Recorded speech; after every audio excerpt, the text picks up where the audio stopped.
The man in my bed was not my husband. He smelled like a stranger. His cologne was strong and unfamiliar. He looked calm, like this was normal for him. He smiled at me and said, "He said you'd be expecting me," before taking off his shirt. I didn't move. I couldn't speak. Everything felt strange, like I was outside my own body, watching it happen. Earlier that day, my husband, David, sat across from me and said he was done trying. He said we needed a baby, but I wasn't working, as he put it. "You're broken," he told me, his voice cold. "But I still want a child. We both do. So this is how it'll happen now." Then he walked away, as if it was nothing. That night, the stranger came. He didn't tell me his name. He didn't ask questions. I lay there silent. I didn't know what to feel. I wanted to scream, to run, but my body didn't move. Something in me had already shut down. I had trusted David. I had married him. And now he was letting another man into our bed like I was nothing. The next morning, David acted like it never happened. He smiled, kissed my forehead, and poured coffee. He talked about the weather, the news, and the plans for the weekend. I just nodded and listened. Inside, I felt empty. My hands shook under the table, but I didn't let him see. I didn't ask questions. I didn't cry. I just started writing everything down. I found an old notebook and hid it behind the bathroom mirror. Every night, after David fell asleep, I wrote down what happened, what he said, what I saw in the stranger's face, what I felt or didn't feel. I had so many questions. Who were these men? Why was David doing this? How long had he been planning it? But I kept quiet. I pretended everything was fine. I smiled when he looked at me. I nodded when he made plans. I knew I had to be careful. I didn't know what David was capable of anymore. Each night, I waited for the sound of the door. I waited for another stranger. I lay still and watched the ceiling. Some nights I cried after they left. Some nights I just stared at the wall until morning. I told myself I had to survive this.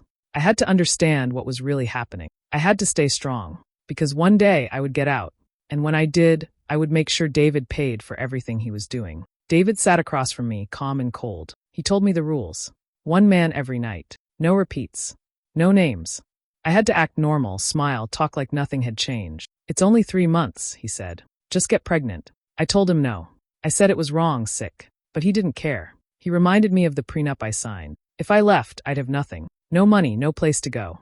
I had no job, no savings. Everything was in his name. He told me to think of the baby we wanted. He made it sound like I had a choice, but I didn't. Then he took my phone. Said I didn't need distractions. My sister tried to call me, but he answered. Told her I was sleeping. I wasn't allowed to talk to her. I wasn't allowed to talk to anyone. He kept the phone locked in his office. I had no way to reach out. That night, a man showed up. He didn't say much. He didn't smile. He just did what he came for, then left. I felt like I wasn't even there. Just a body. Just something to use. I wanted to scream, but I stayed quiet. I was afraid. Afraid of what David might do. The next night, another man came. He was older. He didn't look at me. The night after that, a younger one. None of them talked much. They didn't ask my name. I didn't ask theirs. I wasn't supposed to. I just lay there and waited for it to be over. Every morning, David acted like nothing happened. He made breakfast, read the paper, talked about work. I sat across from him, quiet, pretending. I tried to keep track of the days. I tried to remember each face, but they started to blur together. I felt like I was disappearing, like I was a ghost in my own home. I didn't cry anymore. I didn't feel anything, just a heavy, empty space inside me. I couldn't leave. I couldn't call for help. No one knew what was happening to me, but something felt wrong, even more than before. David wasn't doing this just to have a baby. I saw the way he looked at me after each night. Not with love, not even hate, just interest. Like he was waiting for something. I started to think he was getting something out of this, something more. I didn't know what yet, but I knew it wasn't just about a child. Something was behind it. Something he wasn't telling me. I had to find out. I had to survive long enough to understand. So I stayed quiet. I followed the rules. I waited. And I watched. One night, a man came into the room like the others. But something about him was different. He looked at me for longer than usual. His eyes searched my face, confused, like he was trying to remember something. He didn't speak right away. Then he said, "I think I've seen you before." My chest tightened. My mind started racing. Where could he have seen me? I stayed in this house every day. I wasn't allowed to post pictures or talk to anyone outside. It didn't make sense. I kept quiet, just like always. He said nothing more, did what he came for, and left. But his words stayed in my head, heavy and strange. After he was gone, I sat in the room and looked around slowly. The air felt different, still and sharp, like the walls were listening. Something wasn't right. I stood up and walked across the room. Near the closet, I noticed a tiny crack in the wall, thin as a thread. I leaned in. Behind the crack, a red light flickered. A cold feeling passed through me. My hands trembled. That light didn't belong there. I pulled over a chair and stepped up, trying to see more. The crack was small, but I knew what I saw. That blinking red light was no mistake. Something was behind that wall, watching. A deep silence filled my chest. My thoughts were loud, but my face stayed calm. No shaking, no sound. I stepped off the chair and sat on the edge of the bed, breathing slowly. I needed to think. I needed to be careful. I couldn't let anything show. That night, once the house was quiet, I returned to the room. I opened drawers, moved furniture, searched places I had never checked before. I took my time, careful not to leave a trace. Behind a drawer, I found something tucked away, a black device with lights blinking softly. It had wires running into the wall. It wasn't just a camera. It was connected to something, maybe recording, maybe sending everything somewhere else. Every night, every man, everything that happened, someone had been watching it all. I sat there on the floor, hands cold, mind spinning. But I didn't fall apart. I didn't freeze. I stayed steady, quiet. I placed everything back the way it was. Moved the drawer back, smoothed the blanket, closed every cabinet. Then I left the room. That night in bed, I kept my eyes open. My body was still, but my thoughts were sharp. David had planned this. He had made me feel powerless. But now I knew something. Now I had a piece of the truth. I wouldn't show him anything had changed. I would smile. I would follow the rules. But inside, something had shifted. The first step was done. Now it was time to prepare. One evening, the door opened like it always did. Another man stepped in. I sat still on the bed, waiting for what would happen next. But this time, nothing happened. He didn't move toward me. He didn't take off his coat. Instead, he pulled the chair from the corner and sat down. For a moment, we just looked at each other. He didn't look angry or cold. He looked serious, like he had something important to say. "I'm not here to hurt you," he said. His voice was low, calm. "I'm not like the others." I didn't speak. I didn't trust anyone anymore. He leaned forward, elbows on his knees. "I was offered a lot of money to come here," he said. "More than usual, but not for what you think. I was paid double to stay quiet." My heart beat faster, but I stayed quiet. "I've seen this before," he said. "Not exactly this, but something close. You're not the only one." He reached into his coat and pulled something out. He placed it on the bed, half hidden under the sheet. "It's a phone. It can't be tracked. Call the number saved in it, just once, when you're ready. Someone will answer." I looked at the phone, then at him. He didn't explain more. He didn't push me to trust him. He just stood up. "I don't have all the answers, but I couldn't walk away without doing something." He left without touching me. The door closed behind him, and I sat there in silence. After a few minutes, I reached for the phone. It was small, old, and had tape over the camera. I didn't turn it on. I just held it in my hand for a while. I didn't know if he was telling the truth. Maybe it was a trap. Maybe it was real. I didn't know. But I hid the phone anyway, deep inside a pillow. I didn't want David to find it. Not yet. That night, I couldn't sleep. My mind was full of thoughts. Was someone else watching? Did someone know what was happening here? Was there really a way out? The next morning, I started looking around the house. I checked old drawers, bags, places David didn't touch often. I found a little cash in a coat pocket, some loose jewelry in a box, and copies of papers I had forgotten about. My passport, my ID, even the deed to the house in both our names. I didn't take anything yet. I just made notes of where it all was. I folded the documents into plastic bags and tucked them behind books and under the sink. I moved slowly, only a little each day. I didn't want David to notice. Every time he left the house, I checked again. I counted the money, made sure the jewelry was still there. I even wrote down numbers, contacts, anything that might help me later. I didn't know if the man would ever come back. I didn't know if the number on the phone would really help me. But for the first time, I had something small to hold on to. A chance. Maybe not today or tomorrow, but soon. And when the time was right, I would use it. The days kept passing, each one feeling the same. But inside, something had changed. I moved carefully, doing what I had to do, speaking only when needed. I had kept the secret phone hidden and waited for the right moment. Then, one morning, I woke up feeling strange. My body was tired, my head heavy. Something felt off. I found an old test hidden at the back of the bathroom. My hands shook as I opened the box. I followed the instructions and waited. The seconds felt long. Then I looked. 2 lines. It was positive. I sat on the floor for a while, staring at the result. I didn't cry. I didn't smile. My heart felt full and empty at the same time. I wasn't sure what this meant for me now, but I knew David would be happy. When I told him, his face lit up. It was the first time I had seen him smile like that in a long time. He hugged me tightly, kissed my forehead, and said, "I knew it would work." He called a few friends and planned a small party that evening. He played the perfect husband, kind and proud. At the party, he held my hand the whole time. He told stories and joked with his guests. Everyone laughed and smiled. They said I looked beautiful, that I was glowing. I smiled too, pretending like everything was fine. But when the guests left and the lights were off, David changed. He stood in front of me, quiet for a moment. Then he leaned close to my ear and spoke softly. "You're done now," he said. "Stay in line, and I'll raise the child as mine." His tone was calm but cold. My heart dropped. I understood what he meant. I had served my purpose. I wasn't important anymore, not as a wife, not as a person. Just a body carrying a child. I didn't answer him. I nodded once and went to bed. I lay there with my hands over my stomach. I wasn't just afraid. I was angry. I thought about everything he had done, everything he had taken from me. The next morning, while David was out, I went to the hidden phone. My fingers were steady. I turned it on and waited for the screen to light up. One number was saved. I pressed it. The call rang only once before someone answered. A man's voice came through. He said my name like he had been waiting. "Are you ready?" he asked. I said yes. He told me to follow his instructions carefully, not to leave the house yet, and to act normal. "You're not alone," he said. "We're watching." I ended the call and turned the phone off. I put it back in its hiding place. I walked into the kitchen, made tea, and sat at the table like it was just another day. But everything had changed. I wasn't safe yet, but I had taken the first step. And this time I wouldn't stop. We met in a quiet place, far from the house.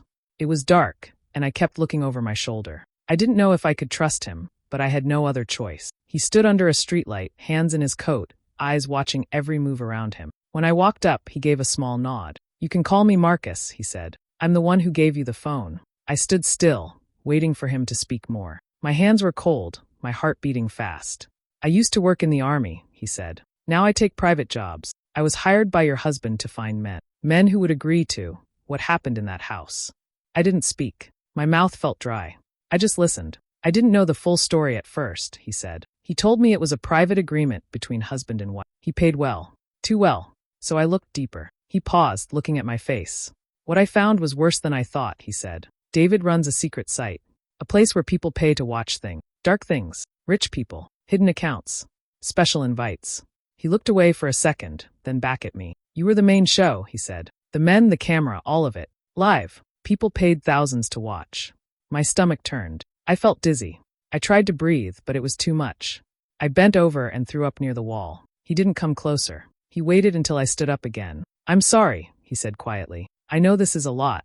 I wiped my mouth and looked at him. My voice came out small. "Why are you helping me?" He looked tired. "Because I've seen this before. I've watched people get hurt. Used.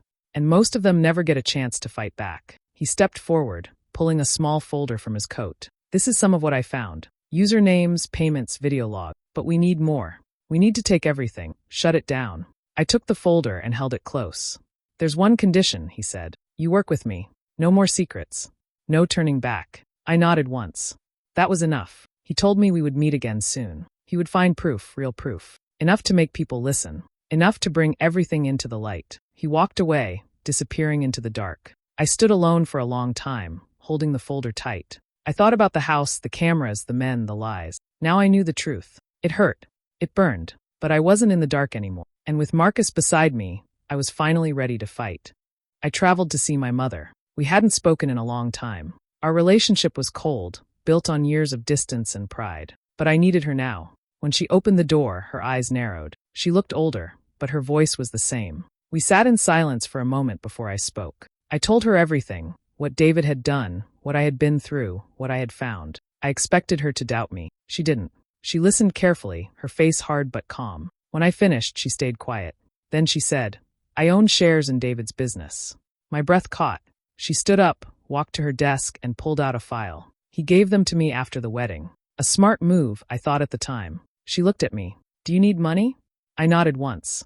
She opened another folder. "This is the trust one set up for you. It wasn't meant to be touched until later. But this counts as later." She signed the papers in front of me and handed them over. No speeches. No guilt. With that money, I moved quickly. I hired a lawyer who didn't ask too many questions, but knew how to work fast and quiet. I found a tech expert who knew how to break into private servers without leaving a trace. I found a therapist who said I could call anytime, no matter the hour. At home, I acted the same. I smiled when I had to. I cooked dinner.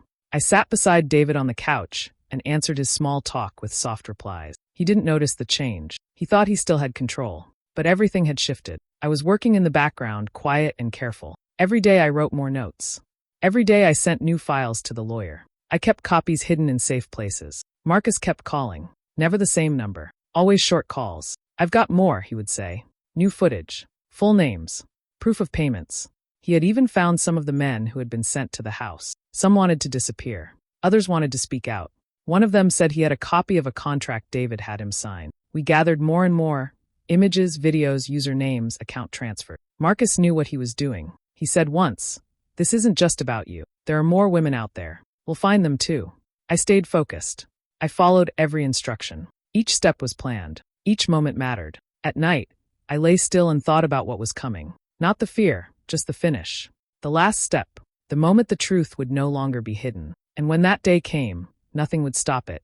It was late in the evening. I had started to expect the knocks on the door, but something about this night felt different. The air was still. I opened the door slowly. A man stood there, quiet, eyes tired. He didn't move or speak right away. He stepped inside without waiting for an invite. His steps were slow, like he didn't want to scare me. He looked at me carefully, then said my name. Not the way strangers say it. He said it like someone who had known me before all this. Then he said his name. Thomas. I froze. Thomas.